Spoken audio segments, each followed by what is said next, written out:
Аймақ ақпараттарына тоқталамыз.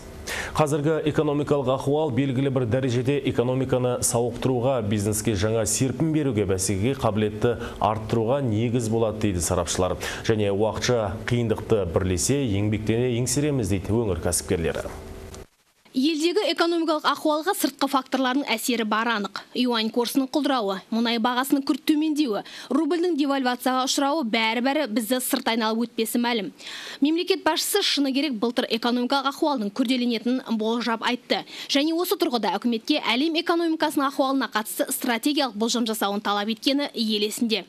Осы ретте мынаны айта кету керек. Ұлттық кәсіпкерлер палатасы елдегі әлеуметтік экономикалық ахуалға мониторинг жасау үшін құрылғанды. Спад экономики в целом в России, девальвационные процессы, которые там произошли, стагнация экономики Китая. Мұнай бағасының құлдырауы, Ресейдегі девальвациялық процестер, Қытай экономикасының стагнациясы бәрі қосылып, қазіргі экономикалық жағдайдың бейнесін беріп отыр.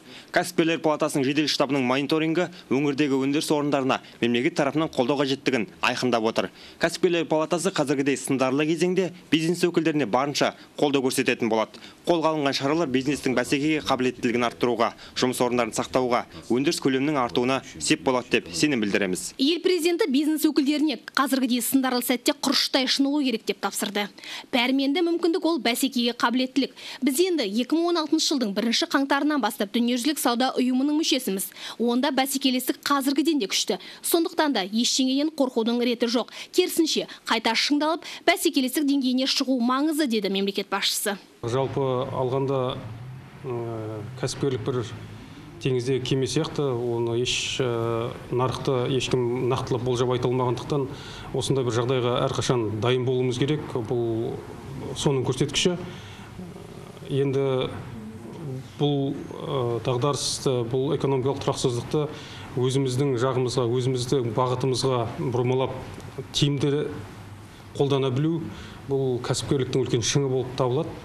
Сондықтан азаматтардың, жалпы кәсіпкер азаматтарымыздың, азаматшаларымыздың осындай бір жоспар, антидағдарыс жоспарлары немесе белгілі бір алға қойылған нақты қадамдарын белгілеулері қазіргі кезде алдымызға қойылған үлкен мақсат болып тұр.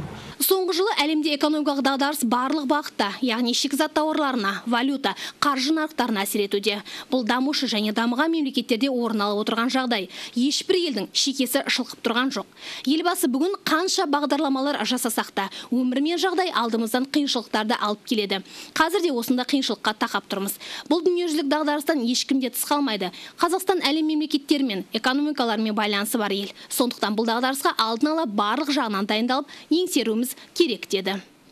Айнұр Тұңғышбаева, Алмат Меңдібаев, Серік Қарашығытов, Қазақстан, Қызылорда телеарнасы.